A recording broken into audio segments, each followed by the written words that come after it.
A las 9:21 de la mañana nos vamos al encuentro con las comunidades. ¿Quién es el responsable de la carestía que hoy afecta a millones de colombianos? En esa parte, como cada sábado, Néstor Ramírez, Néstor Raúl Ramírez, asesor del CEIC de la ADE. Néstor, muy buenos días y bienvenido. Quiero hacerle Bueno, la siguiente pregunta, Néstor.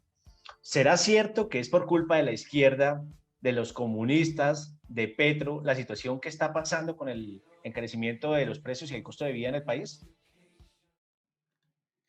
Andrés, además de las cifras y los informes que así lo demuestran, la cruda realidad que viven hoy millones de colombianas y colombianos es innegable. El costo de la vida, de la canasta familiar, de los servicios públicos está por las nubes.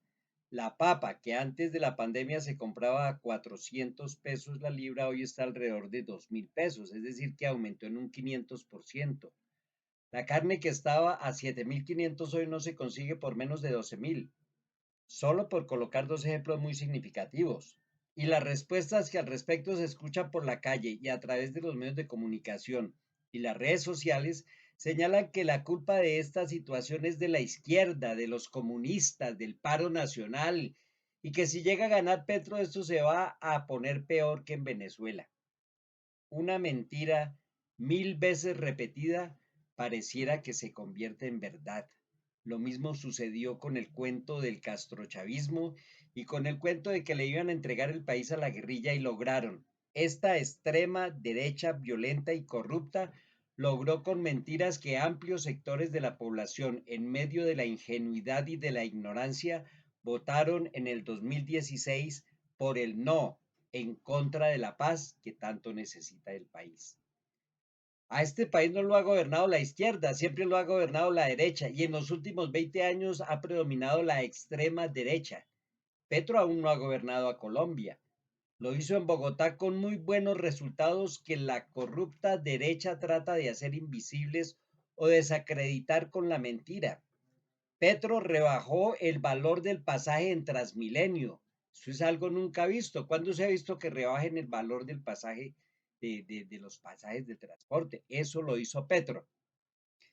Y por lo cual, por haber hecho eso, el entonces corrupto Contralor de Bogotá, que hoy está investigado por el escándalo de Odebrecht, le impuso una gigantesca multa de 217.000 millones de pesos con el fin de inhabilitarlo e impedirle su ascenso político. El Consejo de Estado acaba de ratificar hace un par de semanas el fallo del Tribunal Administrativo de Cundinamarca del 2017 que ordena la suspensión de dicha medida por considerarla inconsistente, incoherente. O en el caso de la tarifa por el agua, Petro le proporcionó a los estratos 1 y 2 en Bogotá, mientras fue alcalde, 6 metros cúbicos de agua gratis, el mínimo de agua vital, le denominaron a ello, lo que significó que un importante descuento en el pago de este servicio público.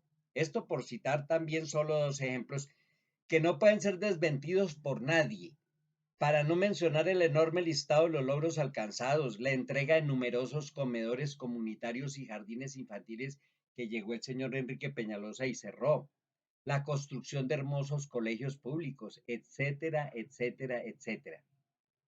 Ahora, echarle la culpa al paro nacional por la carestía actual, por el alto costo de la vida, es como echarle la culpa a las vacunas contra el COVID por el alto número de contagios y muertos.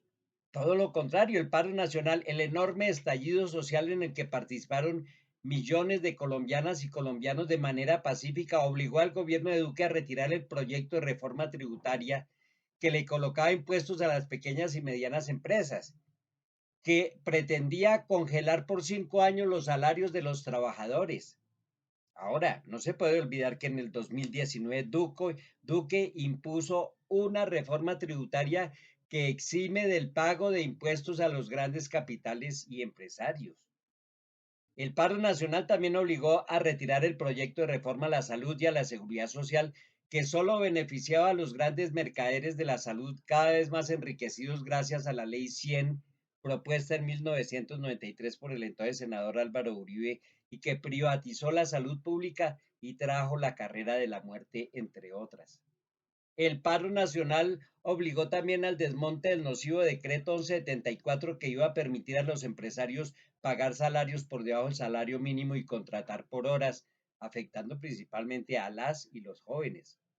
Son muchos los valiosos logros alcanzados por la pacífica movilización social iniciada el 21 de noviembre del 2019 y continuada a partir del 28 de abril del 2020, la cual fue reprimida violenta y salvajemente por la fuerza pública por orden del gobierno nacional. Entonces, ¿quién es el responsable de la carestía?